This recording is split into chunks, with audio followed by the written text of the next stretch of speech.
Oke. Bismillahirrahmanirrahim. Assalamualaikum warahmatullahi wabarakatuh. Waalaikumsalam warahmatullahi wabarakatuh. Waalaikumsalam warahmatullahi wabarakatuh. Waalaikumsalam warahmatullahi wabarakatuh. Fatih, kamu ayahnya udah sembuh? Mana Fatih? Fatih? Insya Allah, Bu. Insya Allah, alhamdulillah ya. Doain Mudah-mudahan. aja dah, Bu. Nah, iya, mudah-mudahan sehat ya. Nah, Amin. anak-anak, kita masuk ke bab terakhir ya. Bab terakhir dari pelajaran fikih di MTS, yaitu tentang pemulasaran jenazah. Artinya apa? Pengurusan jenazah, perawatan jenazah. Orang kalau udah meninggal itu bagaimana? Nah, Ibu mau menerangkan mulai dari sebelum meninggal ya. Anak-anak, di Sidratul Muntaha itu langit ketujuh ya anak-anak ya. Itu anak-anak ada pohon. Ya, ada pohon yang daunnya itu pohonnya gede, daunnya itu bertuliskan nama-nama manusia yang masih hidup. Nah, kan kita sudah tahu ya, kullu nafsin dha'iqatul maut. Katanya Allah, setiap yang bernyawa itu pasti akan meninggal. Nah, ketika itu ajalnya sudah mau sampai, anak. Ajal termasuk salah satu dari 4 hal yang ditentukan oleh Allah sejak kita ada di dalam kandungan ibu kita. Ya, jodoh, nasibnya, hidupnya bagaimana, rezekinya seberapa, sama ajalnya kapan. Jadi ajal termasuk yang sudah ditentukan jauh-jauh sebelumnya. Nah, nanti anak-anak ketika apa tuh namanya ya, daun yang bertuliskan nama kita itu jatuh, ya jangan kita lah ya. Orang yang mau meninggal 100 hari sebelum ajalnya sampai, daun yang bertuliskan nama dia itu jatuh. Ya. Nah, nama-nama itu, daun-daun itu yang bertuliskan nama diambil sama malaikat maut. Oh, ini meninggalnya jam segini, 100 hari yang akan datang.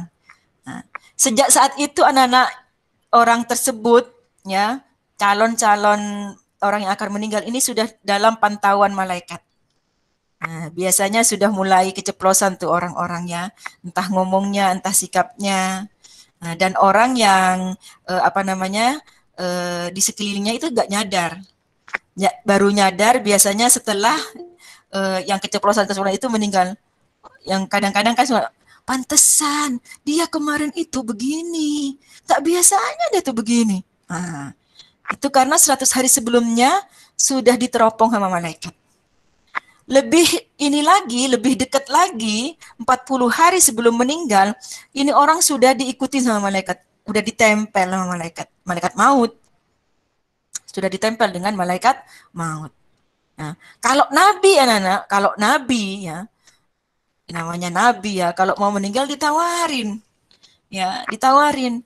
Nabi itu ketika mau nazak ditawarin, Nabi, waktunya sudah tiba, tetapi seandainya engkau belum siap, ya, saya mau bilang ke Allah, kata malaikat maut. Ya, malaikat Jibril juga siap memintakan ke Allah kalau misalnya Nabi tidak siap. Itu kalau Nabi. Ya. Nah, tapi kalau manusia biasa, kalau manusia biasa itu tidak. Ya, tidak pakai permisi, hanya ada tanda-tanda saja. Hanya ada tanda-tanda saja. Ada kisah yang populer yang diceritakan itu anak ketika Nabi siapa ya? Nabi Sulaiman ya. Nabi Sulaiman mau meninggal. Ketika Nabi Sulaiman apa Nabi Daud gitu ya? Siapa ya? Tunggu dulu.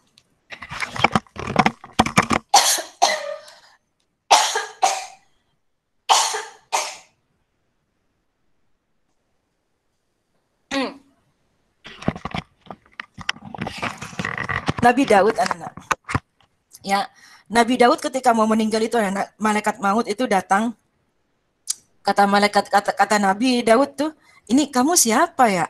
Bukan manusia juga, bukan bangsa jin juga gitu kan ya. Ternyata malaikat kan. Pas ditanya, saya malaikat pencabut nyawa. Duh, Nabi Daud langsung, kok nggak bilang-bilang beberapa hari sebelumnya gitu. Kata malaikat maut, "Duh, bapak kamu kemana? Udah meninggal. Ibu kamu meninggal." Nah, saat ada orang yang meninggal itu, sebenarnya, tunggu dulu lagi ya.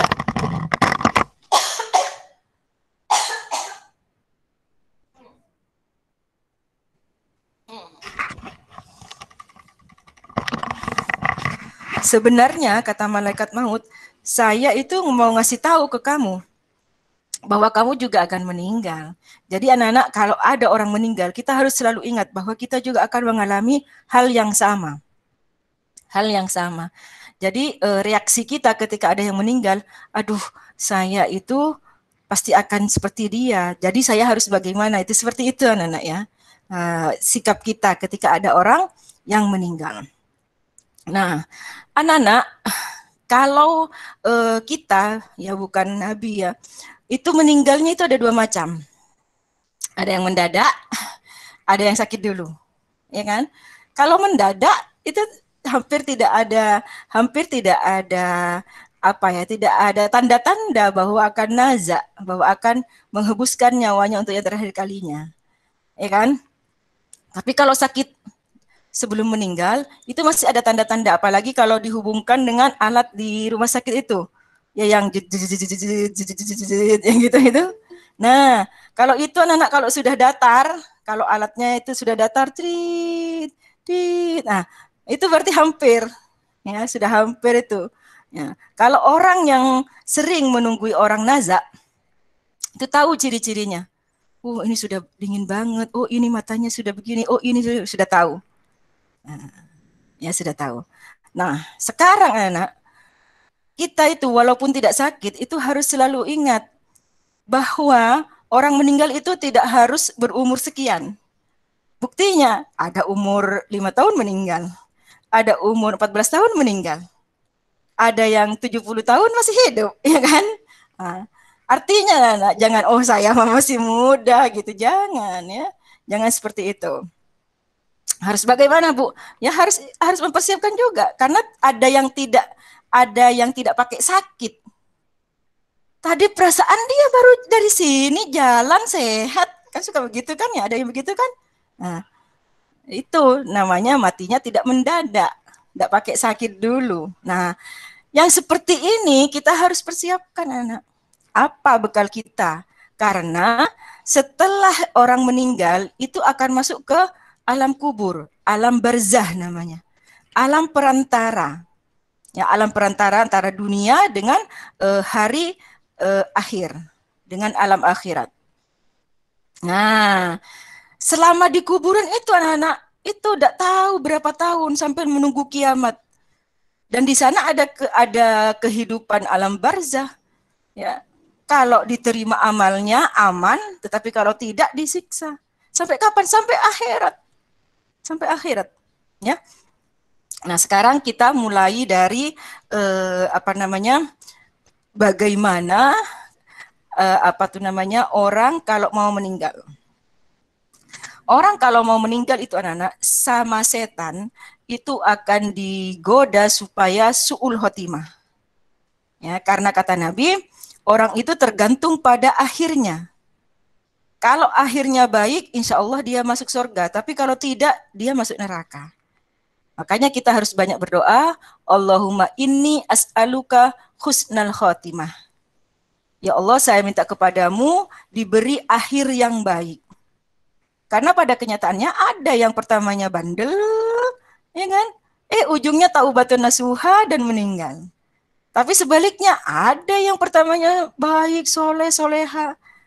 Pas ujungnya ternyata su'ul khotimah. Makanya kita juga harus selalu berdoa, ya muqallibal qulub, sabit qalbi ala dinik.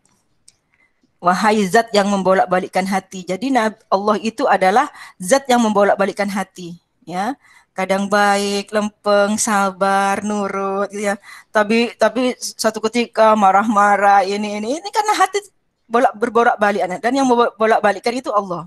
Kita minta ke Allah yang membolak-balikkan hati supaya kita ditetapkan walaupun hati berbolak-balik, tetapi kita tetap apa? Tetap di jalannya Allah, tetap di agama Islam. Sehingga apa? Nanti ujungnya ketika meninggal dalam keadaan Islam, ihsan, dan iman. Ya, ada di Al-Quran itu, wala tamutunna illa wa antum muslimun. Hendaknya kamu itu berusaha jangan sampai mati kecuali dalam keadaan Islam. Nah, tuh. Nah, gimana Bu cara berusahanya? Nah, cara berusahanya banyak, ya, ibadah yang banyak. Karena kata Nabi, orang itu akan mati bersama dalam keadaan yang paling banyak dia sukai. Hobinya, ya, hobinya dia paling suka apa? Ya, kalau suka main bola, dia bisa mati pas main bola atau habis main bola. Belum sempat taubat, mati. Oh, hobinya naik-naik motor, kebut-kebutan, lagi naik motor bisa mati, kata Nabi. Nah, kita kan kepengennya matinya pas baca Quran, ya kan? Pas zikir, pas sholat. Nah, maka harus suka pada kegiatan itu. Supaya apa? Kan kata Nabi, orang itu meninggal dalam keadaan yang dia paling sukai. Nah, sekarang anak, bagaimana cara menunggui orang yang akan meninggal? Kalau ada orang yang sakit, sakitnya sudah parah, ya. Kalau bahasa kedokternya itu adalah koma. Ini anak-anak dibacakan surat Ar-Ra'd. Surat Ar-Ra'd itu apa? Seandainya ini orang belum ajal, maksudnya masih akan hidup, supaya itu dipertemukan dengan obat-obat yang akan menyembuhkan. Karena itu Allah yang akan mempertemukan dengan obat. Selama Allah tidak mempertemukan dengan obat, walaupun rumah sakitnya mahal, dokternya ahli, tidak bakalan mempan tuh obat. Ya, minta ke Allah. Tapi seandainya memang sudah sampai ajalnya, supaya dimudahkan untuk sakaratul maut. Memangnya ada Bu orang yang susah sakaratul maut? Ada. Ya, kamu ingat dulu zaman Nabi ada Alqomah namanya. Alqomah itu orang yang soleh anak-anak, ya, yang taat beribadah. Dia itu saudagar. Kalau sekarang itu bisnismen, konglomerat. Perdagangannya itu ekspor impor, sering pergi ke luar negeri. Ya, ketika dia mau meninggal, dia susah susah untuk menghembuskan nafasnya yang terakhir. Ya. Ketika Nabi dikasih tahu kabar ini, Nabi nanya, aduh, coba kumpulkan siapa keluarganya gitu kan ya. Suruh maafkan Alqomah semuanya, takutnya ada dosa. Nah, kalau ditanyakan hutang, Alqomah sama orang kaya tidak ada hutangnya ya kan ya. Sudah semuanya mengikhlaskan Alqomah. Seandainya Alqomah punya salah, sudah dimaafkan. Tapi belum nazak juga, lapor ke Nabi. Oh, kalau begitu siapa yang belum ada di situ? Ibunya Nabi. Oh ya, panggil ibunya. Nah, begitu ibunya dipanggil, ibunya tidak mau. Udah dibilang Alqomah ini mau nazak, kata Nabi, ibu harus pergi ke rumahnya untuk mengampuni seandainya punya dosa. Ibunya tidak mau. Ternyata ibunya sebel ke Alqomah. Ya, pas ditanya apa dosanya Alqomah kepada ibunya ini, ternyata ya Alqomah pernah pergi ke luar negeri, dia beli oleh-oleh, ibunya dikasih, istrinya dikasih. Cuman yang dikasih kesempatan memilih duluan itu istrinya. Jadi misalnya beli baju ya, misalnya nih ya, berupa apa sih ibu nggak paham. Ya, misalnya beli baju dua sama, cuman beda warna gitu kan ya. Nah, Alqomah pulang kan pasti ke rumah istrinya ya. Nah, istrinya milih duluan. Hanya itu anak-anak kesalahannya. Ibunya nggak redo. Ibunya sebel. Dan ketidakridoannya orang tua itu anak-anak menyebabkan Alqomah susah nazak. Sampai Nabi bilang, kalau kamu tidak maafin Alqomah, ya udah Alqomah mau dibakar aja biar bisa meninggal. Kata ibunya, udah bakar aja, tidak apa-apa. Saking sebelnya tuh ya ibunya ya. Ingat, ridallahi fi ridol walidain. Ridhonya Allah bersama ridhonya orang tua. Bahkan al-jannatu tahtal aqdamil ummahat. Ya, surga ada di telapak kaki ibu. Sudah, kata Nabi, ya udah, siapin sahabat semuanya. Ini kayu bakar kumpulin, siram bensin kalau sekarang ya, nyalakan api. Ini Alqomah sudah siap mau udah nih, kamu beneran tidak mau memaafkan Alqomah? Ini nazak ini tidak bisa, tidak bisa tidak bisa keluar nyawanya, susah nazaknya, kata Nabi. Iya, Begitu sudah mau dibawa mendekati api itu, ibunya bilang, ya udah Nabi aku maafin. Nah, bersamaan dengan ibunya bilang ya udah Nabi aku maafin, Alqamah bisa naza. Nah, itu anak-anak. Nah, sahabat itu pernah nanya ke Nabi, Nabi, memangnya orang naza itu sakit? Sakaratul maut itu sakit? Oh, sakit banget, kata Nabi. Sakitnya seperti apa, Nabi? Sama seperti hewan dikuliti hidup-hidup. Biasanya kan dikuliti habis disembelih. Ini hidup dikulitin. Sakitnya seperti itu. Cuman kalau kita anak-anak ya umatnya Nabi itu sudah tinggal sedikit sakitnya. Ketika Nabi akan sakaratul maut, Nabi berdoa ke Allah, ya Allah, sakitnya sakaratul maut umatku timpakan saja kepada saya. Jadi kita tinggal sedikitnya, anak. Tinggal sedikitnya. Yang harus dibisikkan kepada telinga orang yang akan meninggal adalah kalimat-kalimat tauhid. La ilaha illallah Muhammadur Rasulullah, atau asyhadu an la ilaha illallah wa asyhadu anna Rasulullah gitu. Allah, Allah, Allah, seperti itu ya. Nah, jadi jangan, gimana itu pembagian ini? Jangan. Ya itu yang gimana itunya ya jangan. Itu yang harus dibisikkan. Saya sudah rela seandainya engkau akan meninggal gitu kan ya. Saya sudah maafkan semuanya. Seperti itu yang dibisikkan ke dalam telinganya orang yang meninggal. Ya, supaya mudah nazaknya. Ya, nah, orang dicabut nyawanya itu dengan dua model. Ya, malaikat mencabut nyawa itu dengan dua cara. Ada yang dengan pelan-pelan ditarik dari ubunnya begini, pelan-pelan itu kan ya. Ada yang disentak dengan cara yang tidak sopan. Ya, sentak. Nah, kalau yang dengan pelan-pelan itu anak-anak, ruhnya berarti akan mengeluarkan aroma yang wangi.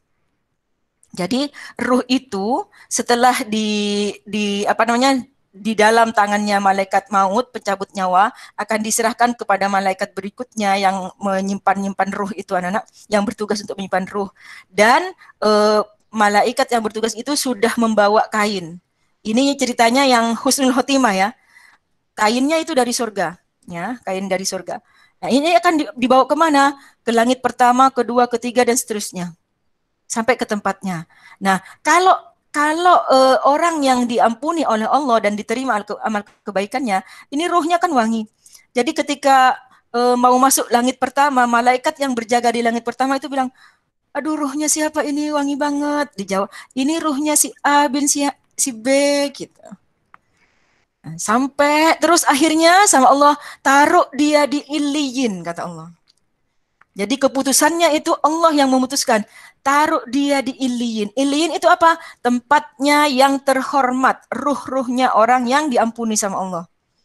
Makanya kan kadang-kadang kalimat kita kalau kalau ada orang meninggal, innalillahi wa inna ilaihi raji'un, semoga mendapatkan tempat di sisinya, gitu kan? Nah, itu karena Iliyin, ditaruh di Iliyin. Nah, sebaliknya Nana, kalau tidak diampuni sama Allah, itu ruhnya disentak sampai kesakitan, kemudian mengeluarkan aroma yang tidak sedap, yang bau ya, mengeluarkan bau yang tidak sedap. Begitu mau masuk ke langit pertama, malaikat bilang, aduh itu ruhnya siapa itu bau banget. Udah campakkan lagi ke tengkuknya, suruh balikin lagi ke sininya, suruh masukkan lagi. Itu ya, akhirnya ditolak. Ya, oh ini ruhnya si A bin si B gitu. Nah, keputusannya apa kalau yang ini? Tempatkan dia di sijil. Sijil itu tempat yang paling rendah, yang hina, yang tidak terhormat. Nah, makanya kita harus banyak-banyak berdoa kepada Allah ya. Nah, taruhlah sekarang sudah meninggal nih ceritanya ya, sudah bisa naza, sudah meninggal. Maka kita harus membentuk tubuh dari jenazah itu. Kata dokter, jenazah itu akan kaku setelah 4 jam. Jadi selama dalam 4 jam pertama itu anak-anak itu belum kaku, masih bisa dibentuk. Jadi kalau misalnya pas terakhirnya merem sedikit begini, ini bisa dibeginin. Terus di atasnya itu dikasih koin yang agak berat. Jangan koinnya time zone ya. Uang yang agak gede, agak berat taruh di sininya. Kamu beli euro yang berapa euro? 3 euro apa ya? 3 euro itu gede segini dan berat anak-anak. Tuh, beli 3 euro 2, taruh di rumah. Seandainya ada yang meninggal tuh, taruh di sininya. Nah, Bu, uang itu, uang apa? Enggak, itu tujuannya adalah supaya meremnya sempurna. Kalau ada uang, biasanya perawat di rumah sakit itu pakai isolatif. Kalau ada yang meninggal, nanti dibuka. Kalau sudah tertutup rapat, dibuka. Ya, kemudian kalau mangap diginiin, terus diambilkan misalnya apa jilbab digulung ya, kayak pramuka itu anak-anak, terus diikat begini, diikat di sini. Jangan di sini ya, kalau di sini kayak Marsha itu ber. Nah, sudah. Kemudian ditutup dengan kain yang panjang, kain panjang. Kalau sudah gede kalian berumah tangga anak, kamu harus punya 7 kain panjang kalau kata Urunzil, itu leluasa. Jadi seandainya ada apa-apa kita sudah punya. Jangan buat nutupi jenazah keluarga kita, pinjam ke tetangga.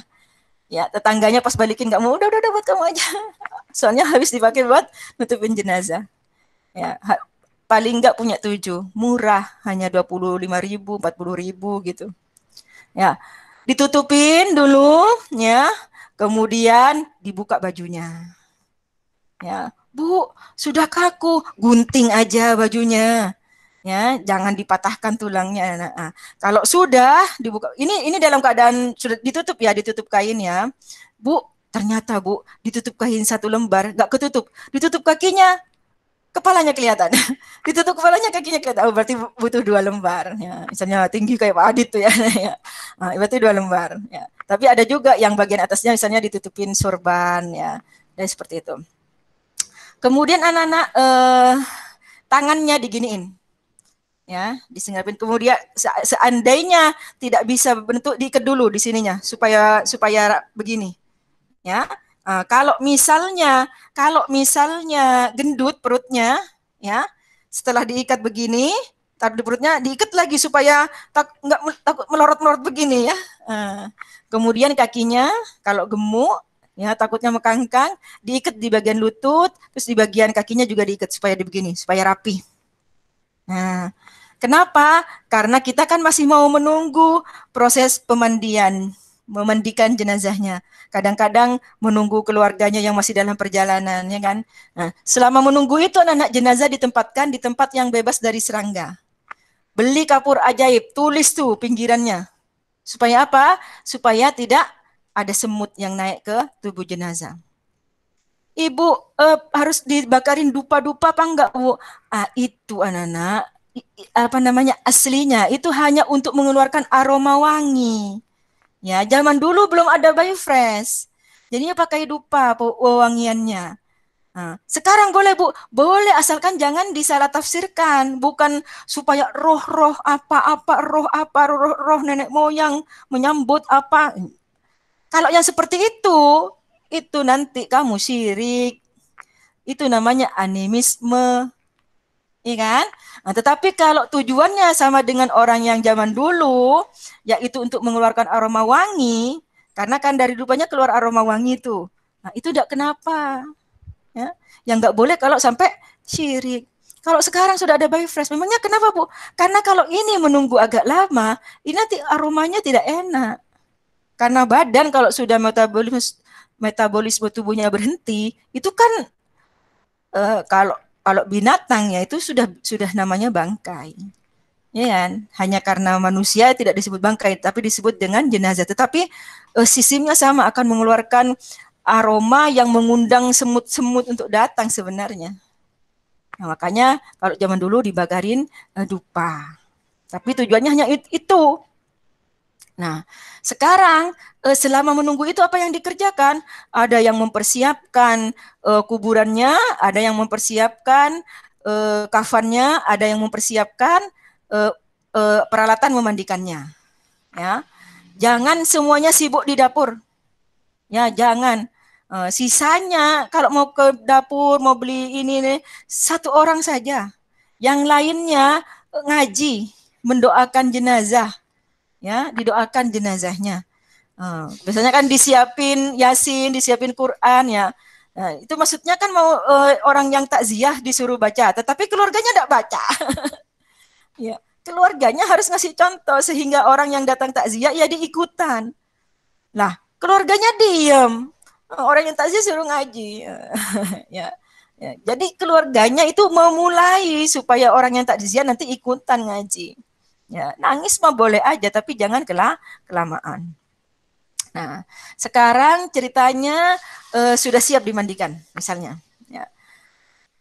Siapa yang boleh memandikan? Yang boleh memandikan adalah bapak atau ibu kalau ada, kemudian suami atau istri, ini boleh memandikan, anak boleh memandikan, tante atau yang saudaranya dari bapak dan ibu kita, ya bukan om, bukan asal laki-laki disuruh bukan, ya yang saudara bibi dan paman lah ya, kemudian ponakan kalau ada. Seandainya tidak ada yang bisa, ya yang boleh diundang adalah ustadz atau ustadzah sesuai dengan jenis kelamin orang yang meninggal. Kalau yang meninggal laki-laki ya ustadz, kalau yang meninggal perempuan ya ustadzahnya. Nah, itu yang boleh ada ketika memandikan. Nah, sekarang anak, tempat untuk memandikan, itu anak-anak harus yang airnya mengalir ke bawah. Kalau zaman dulu di kampungnya Burung itu ada balai. Ya, yang ada bambu-bambunya itu. Jadi ketika dialirkan air, airnya netes ke bawah langsung. Nah, nanti airnya itu dibikinin saluran, digaliin lubang supaya airnya mengalir ke situ. Ya. Ini biasanya dimandikannya di halaman untuk rumah orang-orang yang tidak cukup seandainya dimandiin di dalam rumah. Ya, misalnya kamar mandinya sempit. Ya, tidak cukup. Ya, itu dimandiinnya di halaman. Nah, kalau dimandiin di halaman harus dibikin tabir. Tabir, ya, kain ditutup. 1 2 3 4 kayak bilik gitu anak-anak ya. Ditutupin tabir. Supaya apa? Supaya tidak kelihatan orang lain. Nah, anak-anak syarat untuk bisa memandikan itu anak-anak selain yang ibu sebutkan tadi itu anak-anak, syaratnya adalah orang itu bisa menjaga rahasia. Jadi kalau ada di antara keluarga itu yang gak tahan menyimpan rahasia, ember ya, suka bergosip, suka keceplosan, suka menceritakan, itu jangan boleh ikut memandikan. Kalau misalnya dia maksa, udah cukup segini aja, enggak usah banyak-banyak. Ya dia jangan boleh. Ya, tapi cari kata-kata yang tidak membuat dia tersinggung. Nah, ceritanya sudah siap dimandikan ya. Airnya harus berupa air yang tohir mutohir. Harus air yang suci dan mensucikan. Karena nanti mau diwuduin dan mau dimandikan wajib. Contohnya apa? Contohnya air yang langsung dari keran. Kalau mau ditampung dulu di bak, maka baknya harus bervolume 216 liter. Jadi gede baknya. 216 liter. Karena kalau kurang dari 216 liter, baknya kecil, kemudian kejatuhan air yang sudah dipakai untuk bersuci, itu akan menjadi air mustakmal, tidak bisa mensucikan. Ya. Nah, misalnya kejatuhan tetesan yang ada sabunnya, yang ada samponya, itu akan menjadi tohir wayru mutohir. Airnya suci, bisa diminum, tetapi tidak mensucikan, tidak bisa untuk bersuci. Tohir wayru mutohir. Ya. Nah, kalau misalnya Bu ini posisinya kalau ngambil selang itu terlalu jauh, ya udah dimandikan di dalam rumah. Ya, bikin tabirnya di dalam rumah atau misalnya ditutup pintunya, orang lain itu tidak boleh masuk dulu pas dimandikan. Kemudian salurannya, kalau sekarang kan di Jakarta ada tempat pemandian yang aluminium itu, yang seperti ini, ya kan, kotak, kemudian ada pipanya, ada selangnya untuk mengalirkan air, itu arahkan ke dalam kamar mandi langsung. Ya, sementara dimandikan orang keluar aja dulu. Kalau misalnya di dalam rumah kita itu tidak bisa dikasih tabir, keluar aja dulu mau dimandiin gitu. Ya, misalnya di ruang tamunya, nah ya tutup semuanya yang ada di situ. Yang ada hanya orang yang akan memandikan. Ya, selangnya diarahkan ke kamar mandi. Kemudian yang untuk memandikan ambil selang dari keran yang ada di kamar mandi. Nah, itu caranya. Ya, kalau ambil dari selang itu tidak mungkin Bu, ini baknya kecil. Ya kalau untuk memandikan pertamanya tidak apa-apa, misalnya untuk bilas-bilasnya. Tapi ketika mau wudhu dan mau memandikan wajib, itu yang harus tohir mutohir, suci dan mensucikan. Nih Ibu kasih tahu. Jadi anak-anak apa namanya jenazah kalau pakai yang apa namanya tempat memandikan yang aluminium itu kepala itu harus posisinya lebih lebih tinggi. Karena di sininya nggak berlubang-lubang kan. Kalau yang di balai-balai kan begitu dialirkan air langsung jatuh aja semuanya ke bawah. Itu untuk apa, Bu? Untuk supaya apa namanya najis tidak nempel-nempel di rambut gitu kan ya. Nah, harus ditempatkan yang agak tinggi. Begini. Nah, selama proses dimandikan, jenazah tetap ditutupin kain. Jadi caranya ambil air, boleh gayung, boleh sudah pakai selang, dialirin seret. Nah, kira-kira sudah basah semuanya, diangkat sedikit kainnya, kemudian disabunin. Bu, sabunnya harus merek apa? Enggak harus, yang penting tidak najis. Kamu kalau mau beli sabun, ada halal MUI-nya itu insya Allah bahannya tidak bercampur dengan najis. Ya, cari. Kalau zaman dulu sabun yang begini itu diremek-remek dulu. Sabun gift diremek-remek dengan air. Kalau zaman sekarang sudah banyak sabun cair. Ya, sabunin, sabunin. Kemudian bagian bawahnya diangkat, sabunin. Sebelah kanan ada yang nyabunin. Diangkat, ada yang angkat badannya, bagian bawahnya sabunin. Terus, Fatih mau nanya. Enggak. Terus ada yang nyampuin, ya, ada yang nyampuin, ada yang bersihin hidung, ada yang bersihin ini, ada telinganya dibersihkan. Nah, kalau gigi tidak usah disikat, kamu timbang ambil ini, misalnya kain yang lembut, apa sapu tangan atau handuk tipis itu diginiin, nih kayak tangannya burung zil, terus diginiin, dah. Yang penting tidak kotor, yang penting tidak ada sisa-sisa apa. Ya, kalau disikat ya gimana kumur-kumurnya ya, tidak usah dikasih odol, dibersihkan gini, pakai kain yang lembut. Kalau sudah Nana dibilas. Untuk orang yang meninggalnya itu tidak pakai sakit, memangnya kenapa Bu? Kalau pakai sakit, ada di rumah sakit itu anak-anak, biasanya fesesnya itu sudah bersih di perutnya. Karena feses itu akan mengalir lewat selang. Air kencing mengalir lewat selang, ya kan kalau sakit. Tapi kalau tidak pakai sakit yang di rumah sakit, itu kan ada sisa-sisa di perutnya. Entah itu air kencing, entah itu feses, entah itu gas, ya. Nah, maka perutnya itu anak-anak diginiin, ditekan. Tapi tekannya pelan-pelan, ces gitu ya. Jadi kalau ada sisa gas biar kentut dulu. Kalau misalnya ada sisa kencing biar keluar dulu. Kalau misalnya ada sisa-sisa kotoran biar keluar dulu fesesnya. Nah, cara untuk mengetahui sudah bersih bagaimana, Bu? Pas habis ditekan gitu, ambil kapas yang agak gede, kemudian dioleskan ke duburnya. Ya, dubur yang belakang, twing. Oh, ada. Buang. Masih berupa kuning, warna kuning. Kalau warna kuning masih ada berarti. Pencet lagi seret. Sampai terakhir itu warnanya hitam. Itu feses terakhir berarti sudah bersih. Mengapa anak takut? Takutnya kalau tidak dibegitukan, habis dimandiin batal lagi. Iya kan? Karena apa? Karena kalau badan sudah meninggal itu anak nyawanya sudah tidak ada, badan itu sudah tidak ada kontrolnya. Kalau masih hidup, nahan kencing bisa, nahan kentut bisa, tapi ini dalam keadaan sudah meninggal. Oke, mengerti?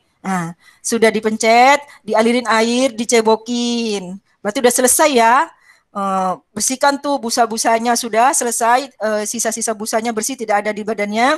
Kemudian biasanya kalau di Indonesia itu dikasih air yang dicampur dengan wewangian, tumbukan apa-apa yang wangi, kemudian dicampur dengan tumbukan kapur barus. Itu tujuannya supaya awet, supaya wangi. Kemudian dicampur juga dengan potongan daun-daun yang mengeluarkan aroma wangi. Ya. Nah, air yang bercampur dengan wewangian dan tumbukan itu anak-anak dialirkannya di atas kain, bukan langsung ke badannya. Nah, kalau yang tadi nyabunin, ngebilas itu langsung ke ini, tapi tetap dalam posisi ketutup ya anak ya, diginiin, diangkat sedikit gitu. Jadi bukan dibuka telanjang itu bukan, ya dibuka sedikit. Tuh. Nah, Kalau sudah anak berarti sudah siap diwuduin kan? Sudah siap diwuduin. Kalau sudah mau wuduin, suami atau istri sudah tidak boleh. Kan batal, ya kan? Batal. Jadi yang boleh mewudukan itu anaknya, cucunya, atau ustadz-ustadzah sesuai dengan jenis kelamin, atau ibu bapaknya, atau om atau tantenya. Yang tidak batal wudhu, yang tidak batal wudhu. Nah, caranya bagaimana? Seperti wudhunya orang biasa, cuman niatnya bukan nawaitul wudu'ah. Pakai bahasa Indonesia aja. Niat saya memandikan, niat saya mewudhukan. Mewudhukan kan? Mewudhukan siapa bin siapa untuk menghilangkan hadas kecil lillahi ta'ala. Diwuduin.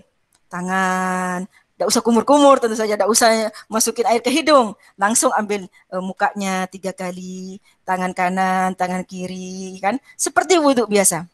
Nah, kalau sudah berarti siap dimandikan. Kalau wudhu itu langsung di badannya anak ya. Nah, tadi anak-anak kain yang dibuat untuk menutup ketika mandi sebelum diwuduin, ketika sudah mau wudhu itu diganti dulu. Diganti apa? Dengan yang suci. Takutnya ketika tadi proses memandikan, kain ini kena ke najis-najis. Jadi pas mau diwuduin, diganti dengan kain yang kering, yang baru datang. Jadi sudah bersih, tempatnya bersih, tidak ada najis, kainnya diganti, ya, baru diwuduin. Jadi setelah diwuduin, kain di atasnya itu suci, ya, suci. Badannya suci. Nah, ini sudah siap mau dimandikan. Kalau sudah siap dimandikan, kainnya diangkat supaya apa? Supaya orang yang memandikan itu leluasa mengalirkan air, supaya pasti seluruh tubuh itu teraliri air. Karena syaratnya mandi wajib itu adalah seluruh tubuh teraliri air. Nah, jadi kalau pakai keran mulai dari atas dulu, ya. Niat saya memandikan wajib siapa bin siapa untuk menghilangkan hadas besar lillahi ta'ala. Jadi termasuk hadas besar ini. Orang meninggal. Arahkan ke kepala serut, terus sambil di sini, ini sampai ke bawah. Bagian kanan, bagian kiri.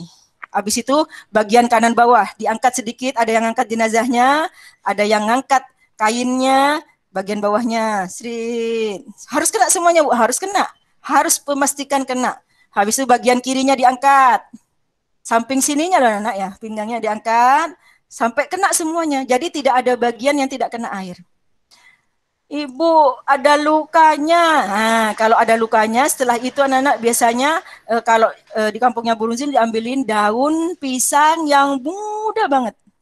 Nah, itu anak-anak karena dingin ya, dia bisa menghentikan darah. Bukan menghentikan darah, namanya membuat darah tidak keluar lagi lah karena dinginnya. Yang paling mudah, yang hijau masih begini tuh, yang hijau muda. Ya. Tapi kalau sekarang sudah ada perban, ada kapas, ya. Kalau nggak mempan sudah ada plastiknya supaya apa? Supaya nanti tidak membuat warna merah di kain kafannya. Nah, kalau sudah berarti sudah. Ini sudah mau dibawa ke apa tuh namanya? Kain kafan. Nah, selagi orang memandikan, orang yang menyiapkan kain kafan itu sudah siap anak-anak.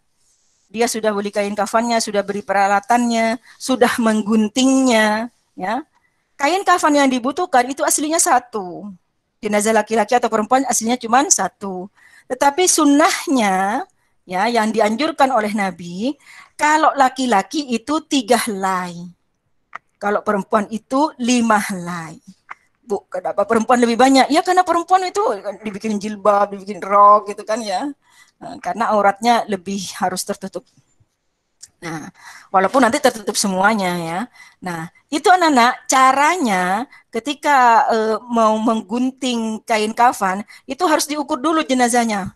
Jangan sampai tidak ada tempat untuk nyikat. Jadi dilebihin. Dia tingginya berapa diukur. Ya biasanya mengukurnya pakai pakai tali rafia ya. Habis itu digunting, dilebihin. Jadi ada tempat untuk mengikat nanti. Nah, caranya anak-anak, kainnya itu anak-anak, kain lembaran pertama itu taruh sini, menyilang. Setelah ditaruh, ditaburin ditaburin wangi-wangian dan tumbukan kapur barus. Kalau punya parfum yang non alkohol taruh. Ya. Kemudian lembaran kedua menyilang seperti ini. Taburin juga. Kalau ada minyak. Makanya kalau kamu pergi haji atau umroh, sempatkan beli minyak wangi yang non alkohol, yang wanginya mantap ya. Kesukaannya Nabi itu kasturi namanya. Nah, itu kalau ada yang meninggal kasih wangi-wangian itu. Atau misalnya wangi-wangiannya Ka'bah. Kalau tapi favoritnya Nabi itu kasturi namanya anaknya. Kemudian yang ketiga baru begini. Dikasih lagi, ditaburin lagi. Bu, gunanya untuk apa? Untuk mengawetkan jenazah supaya tidak bau. Tujuannya itu. Ya, kalau sudah anak-anak dikasih tali, berarti ini posisi kepalanya kira-kira di sini diikatnya. Oh, di pinggangnya di sini. Kasih tali di bawahnya. Talinya sudah disisipkan duluan, ya. Kemudian di kaki, di lutut. Nah, jadi ada 4 tali nanti yang akan diikat. Taruh duluan, jangan jenazahnya ditaruh di atas kafan baru dimasukkan talinya. Ya, nanti seandainya kurang tepat, tinggal digeser aja. Ya. Kalau sudah Nana, jenazah yang tadi itu yang sudah dimandikan supaya tidak basah ya, itu dihandukin dulu. Caranya dengan apa? Dengan kain basahan yang lain yang masih kering, dihandukin. Ya, Bu masih basah Bu, ambil lagi yang baru, bukan baru ya, yang masih kering, handukin lagi. Ya, Bu saya ada handuk. Kalau baru udah dipakai jangan, tapi kalau misalnya kering artinya baru dicuci dan tidak najis boleh dipakai. Ya, tidak harus ini anak-anak, tidak harus pakai kain panjang, pakai handuk juga boleh pas ngeringinnya itu. Tapi ingat jangan kelihatan auratnya. Kalau sudah kering, kasih lagi kain yang baru ya, yang baru yang ini buat ngangkat jenazah. Pas ngangkat jenazah itu anak-anak jangan terlalu heboh ya. Yang keluar dari mulut orang yang mengangkat jenazah itu selalu kalimat thayyibah, terserah apa. Ya, misalnya Allahumma shalli ala Muhammad, astagfirullahaladzim ya. La ilaha illallah Muhammadur Rasulullah gitu. Terserahlah. Kalimat thayyibah lah pokoknya intinya. Habis itu letakkan jenazahnya. Masih ketutup ya, masih ketutup. Nah, dibuka bagian atasnya dulu dari bagian atas. Disisir ya, dibedakin. Tapi ingat, bedaknya harus yang halal. Ya, bedaknya harus yang halal. Kalau cewek nih, ya, kalau laki-laki ya dikasih juga ya. Bagian tubuh yang ada lubangnya dikasih kapas, hidung, telinga, mata, mulut dikasih begini, dubur, kubul dikasih. Kadang-kadang tangan juga dikasih wangian. Nah, ya, habis itu anak-anak sedikit demi sedikit kain penutup tadi itu diangkat terus ditutup ininya. Apa namanya? Kain kafannya. Biasanya kalau di Jakarta ya, orang Betawi itu ada yang dibikinin rok, ya, ada yang dibikinin sarung, di model sarung, ya. Kalau perempuannya itu diginiin, jadi kayak bermodel kayak baju kurung, ya. Kemudian dibikinin jilbab, dibikin bantalan di sini supaya enggak miring-miring jenazahnya, ya kan ya. Nah, itu bagian dari supaya nanti apa namanya jenazahnya bagus kafannya. Kalau sudah ditutup semuanya, ditutup, diikat kepalanya, diikat bagian pinggangnya, diikat bagian lututnya, dan bagian kakinya. Berarti sudah siap disolatkan. Nah, sekarang anak, solat jenazah. Solat jenazah itu hukumnya fardu kifayah. Memang fardu kifayah. Apa artinya? Seandainya sudah ada yang melaksanakan, orang yang lain tidak melaksanakan, tidak dosa. Tapi ingat, orang yang melaksanakan sholat jenazah itu anak-anak, ngelayat sampai mensolatkan jenazah, kata Nabi pahalanya seperti 1 kirot, dapat pahala 1 kirot. Ditanya sama sahabat, 1 kirot itu apa Nabi? 1 kirot itu seperti itu tuh. Yang ditunjuk adalah gunung yang gede, Gunung Uhud. Nah, Gunung Uhud itu anak-anak, panjangnya itu hampir 18 kilometer. Segede itu pahalanya. Ya, padahal pelaksanaannya sebentar. Kenapa kok orang tidak melaksanakan? Pahalanya gede, pelaksanaannya sebentar, tapi banyak orang yang ogah. Jadi kalau ngelayat berdiri doang. Ayo mau disolatan? Iya dong. Soalnya saya tidak punya wudhu. Ya tinggal wudhu. Soalnya baju saya najis, ya tinggal ganti. Ya, padahal pahalanya 1 kirot, segede gunung Uhud. Ya, kapan mau mengumpulkan pahala segitu?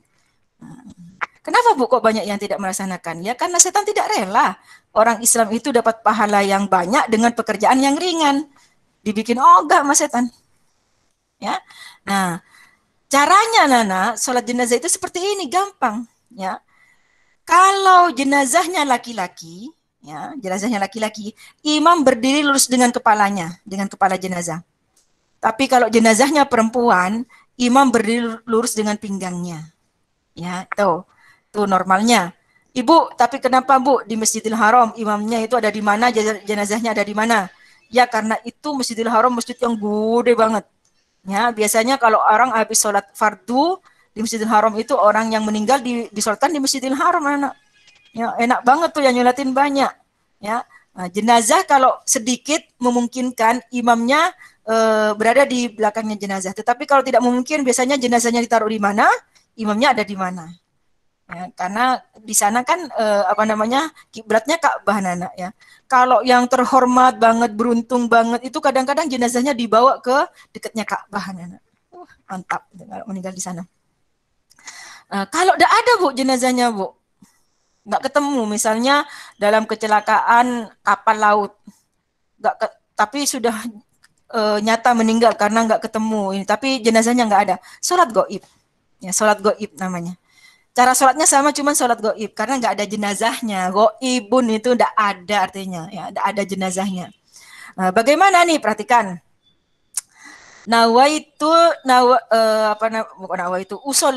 Usolli ala hadal mayyiti kalau laki-laki. Kalau perempuan usolli ala hadihil mayyitati. Bedanya, ya. Hadal mayyiti sama hadihil mayyitati, bedanya di situ. Terus sebutkan namanya, siapa bin siapa, siapa binti siapa. Arba'a takbirotin. Jadi 4 takbir, bukan arba'a rokaatin ya. Karena tidak ada ruku, tidak ada sujud, tidak ada tahiyat akhir, tidak ada duduk dan tersujud, tidak ada. Hanya takbir-takbir doang. Arba'a takbirotin, fardol kifayati lillahi ta'ala. Allahu Akbar. Ya, kalau dah hafal Arabnya, timbang bilang niat saya mau sholat jenazah atas titik-titik bin titik-titik fardol kifayah lillahi ta'ala. 4 takbir fardol kifayah lillahi ta'ala. Udah begitu aja, pakai bahasa Indonesia juga nggak apa-apa. Dalam hati, ya. Setelah takbir pertama nih anak-anak, yang dibaca adalah Fatihah. Hanya Fatihah, tidak pakai kabirah, tidak pakai surat. Setelah selesai Allahu Akbar, takbir kedua, yang dibaca adalah solawat. Paling pendeknya solawat, Allahumma sholli ala sayyidina Muhammad. Takbir ketiga, Allahu Akbar. Yang dibaca adalah doa untuk jenazah.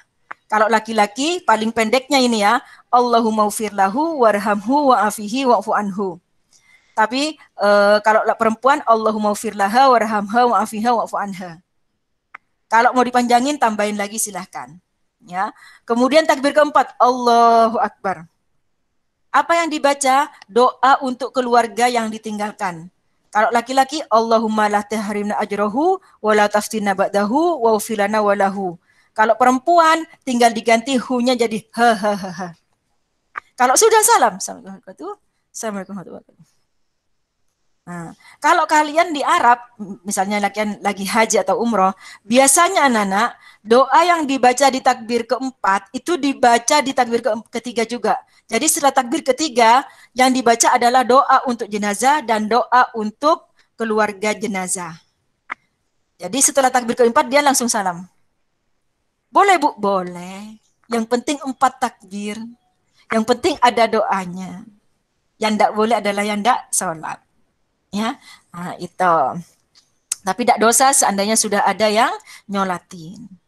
Nah, tapi kalau tidak ada sama sekali yang nyolatin, sekampung dosa semuanya. Orang Islam sekampung itu dosa semuanya. Kalau tidak ada yang nyolatin, ya. Nah, sekarang perhatikan. Pada kasus-kasus tertentu itu anak-anak memandikan, kemudian mengkafani dan menyolatkan itu tidak perlu. Ya, misalnya kata Nabi jenazahnya orang yang mati syahid. Orang yang berperang di jalan Allah kemudian meninggal, itu namanya matinya mati syahid fisabilillah. Maka dia dikuburkan langsung dengan apa adanya. Ada darah ya dikumpul sama darahnya, bajunya ada darahnya ya sama darahnya. Tidak usah diganti dengan kafan-kafan, tidak usah dibersih-bersihkan karena nanti itu akan menjadi saksi kata Nabi. Langsung dikuburkan di daerah situ. Ya, seperti syuhada Uhud itu anak-anak langsung dikuburkan di Gunung Uhud anak-anak. Di situ ada ya. Mudah-mudahan kalian nanti bisa pergi haji atau umroh ya, bisa ke Gunung Uhud.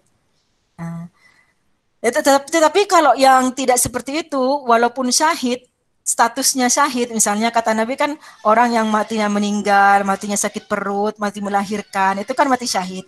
Tapi kan syahidnya syahid dunia, bukan berperang fisabilillah. Itu berlaku tetap dimandikan, dikafani, disolatkan.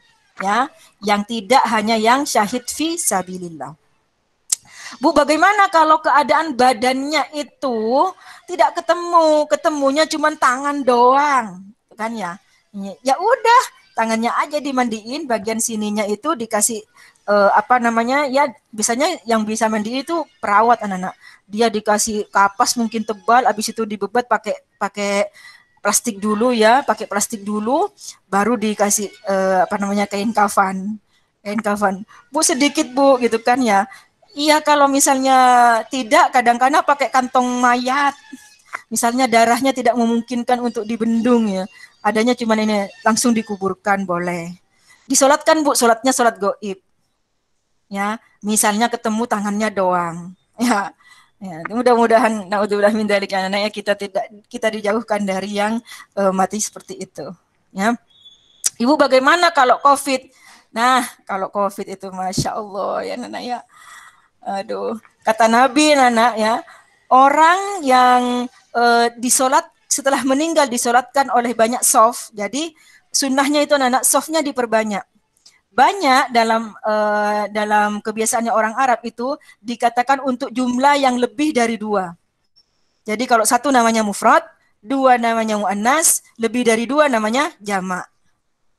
Artinya banyak. Orang yang disolatkan lebih dari 3 soft, 3 atau lebih ya, itu insya Allah akan diampuni. Makanya ketika mengatur soft sholat jenazah, diusahakan 3 lebih. Misalnya sedikit, diatur 3, jangan menyamping cuma jadi 2, jangan. 3 paling sedikitnya. Nah, yang nyolatin bertiga Bu, imam, makmum. Naudzubillah min dzalik ya anak ya. Mudah-mudahan kalau kita meninggal disolatkan oleh banyak orang. Ya. Nah, itu berarti sudah nih disolatkan, sudah. Nah, sekarang akan dibawa ke kubur. Kalau membawa jenazah ke kuburan itu anak-anak itu tidak ada ritual khususnya. Tidak harus pakai ambulan, ada halo-halonya, ada ininya, enggak khusus. Ya, yang ada di hadisnya hanya seandainya ada iring-iringan jenazah, maka hendaknya kalian itu menghormati dan menyebutkan apa yang baik dari jenazah itu. Makanya kalau ada ambulan jenazah itu anak-anak ya, membawa jenazah, itu biasanya kalau ada mobil berhenti, motor pada berhenti, karena memang disuruh sama Nabi. Supaya menghormati jenazah itu. Ya kan? Ceritanya ini sudah dibawa ke kuburan. Ya, kuburan. Nah, dalamnya kuburan itu anak-anak adalah sedalam seandainya ada binatang buas, dia tidak bisa mencium aroma dari jenazah itu. Ukurannya seperti itu. Jadi tidak ada ukuran berapa meternya. Ya, kalau dirasa binatang buas tidak akan mengeruk tanahnya karena gara-gara keluar aroma tidak sedap dari jenazah itu sudah cukup. Ya. Tapi kalau misalnya ternyata ada binatang buas garuk-garuk berarti kurang dalam. Nah, biasanya tukang penggali kubur itu yang sudah tahu berapa meternya. Nah, di bagian bawah itu anak-anak sudah dibikin bertingkat, ya. Supaya apa itu? Supaya nanti jenazahnya itu tetap bisa mencium tanah. Jadi kalau sudah akan dimasukkan ke dalam kubur, sininya dibuka dan bagian mukanya dibuka. Kenapa hidung harus mencium tanah? Nah, biasanya juga dibikinkan bola-bola dari tanah itu untuk menyangga Menyangga apa? Menyangga jenazahnya supaya tidak miring-miring, supaya posisinya tetap bisa mencium tanah. Nah, kadang-kadang dikasih kayak bantalan-bantalan juga ya. Kalau ada yang pernah ikut ke dalam kubur, ikut mengiringi jenazah ke kuburan, coba tengok ke bawah. Oh, itu yang kata Brumzil gitu. Ya, nah, kalau sudah posisinya mencium tanah, terus ditutupin dengan papan atau kayu atau bambu atau batu-batu yang lebar-lebar tuh anaknya, ditutup miring begini. Supaya apa? Supaya ketika ditimbun tanahnya tidak langsung ke tubuhnya jenazah. Ya, Bu, ada sedikit yang kena, enggak masalah. Maksudnya tidak langsung ditutup dulu begini. Kalau sudah ditimbun, dikasih tanda bahwa itu adalah pekuburan. Bu, bagaimana kalau dibikin rumah? Enggak boleh. Tidak boleh membangun tembok di kuburan. Kata Nabi, tidak boleh. Kenapa, Bu, kok dilarang? Takut ada syirik. Takut ada syirik. Ya, anaknya tidak melakukan, takut cucunya melakukan, takut cicitnya melakukan. Jadi jangan dibangun bangunan-bangunan, jangan ditembok-tembok, jangan dikasih apa-apa. Takut, namanya akidah kepeleset sedikit nanti jadi syirik. Ya, takut ada yang memuja roh-rohnya. Itu takutnya begitu. Nah, sekarang anak-anak, kenapa kok orang kalau ngelayat itu sedikit yang ikut ke pekuburan? Satu tadi, setan tidak rela kita itu dapat pahala yang banyak. Memangnya kenapa? Kata Nabi, kalau orang ngelayat sampai ikut menguburkan, ikut ke kuburan, nganterin ke kuburan, dia akan mendapat 2 kirot. 2 kali 18 kilo gunung. Gunung Uhud 18 kilometer. Ya, 2 kirot. Tuh, pahalanya. Nah, sudah nih cerita kuburan selesai ya, karena waktunya habis. Waktunya habis. Kamu ada pelajaran lain? Apa mau Ibu lanjutkan? Apa kamu mau Ibu kasih linknya aja yang bahasanya sudah sampai ke pembagian warisan? Ya kalau nanya Bu, Oke, Fatih. Muslim boleh nggak sih Bu meninggal dikremasi? Nggak boleh. Oh nggak boleh Bu. Nggak boleh. Nggak ada kremasi di agama Islam. Yuk, siapa lagi yang mau tanya? Ya. Terima kasih Bu. Anak-anak, setelah pelajaran Ibu kamu siapa? Pelajaran apa? Trial version. Apa? Ada Zoom juga apa enggak? Apa ada ulangan atau apa? Bahasa Inggris, Bu. Hah? Bahasa Inggris Bu. Bahasa Trial Inggris. version. Aduh, bahasa Inggris. Gimana kalau Ibu kasih linknya aja, anak-anak? Kamu itu soalnya hanya sampai ke bab warisan. Ini Ibu baru sampai di kuburan. Sementara masih ada takziah, ada ziarah kubur, baru ke warisan. Kalau kelas yang ini, itu Ibu ada videonya yang kemarin, itu lengkap. Apa Ibu bagi linknya aja? Iya, Bu. Ya, kalau begitu Ibu akhiri sampai di sini aja ya, takut mengganggu pelajaran lain ya.